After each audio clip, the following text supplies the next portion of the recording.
where it started getting difficult, I find it difficult at the moment, and it's very ironic that I'm sort of known as the key systemic advocate in the autism sector that Mm. pushed the change for language the hardest. And it's bizarre now that they used to call me a radical because I was arguing for identity first language and neurodiversity.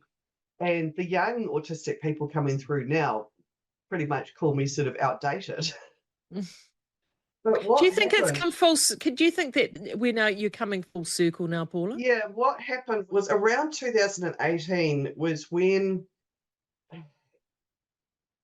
it was a shift into, when I was at university, I studied postmodern theories, I studied queer theory, I'm familiar with all of that. And part of that, I did take some of that knowledge with me into advocacy of like, oh, I've studied these theories about how you can change how people think by changing language. And so for me, it was like I was experimenting in practice as an advocate and saying, wow, this actually does work. You Mm. change language and people do start thinking differently.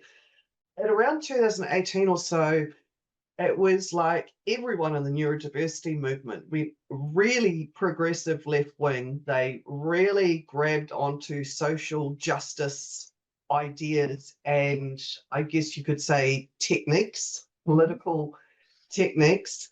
Cancel culture arrived.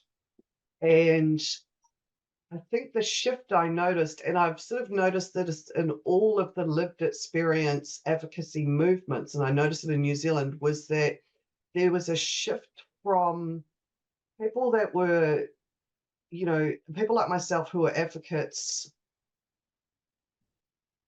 advocating for what the majority thought to kind of telling the majority what to think.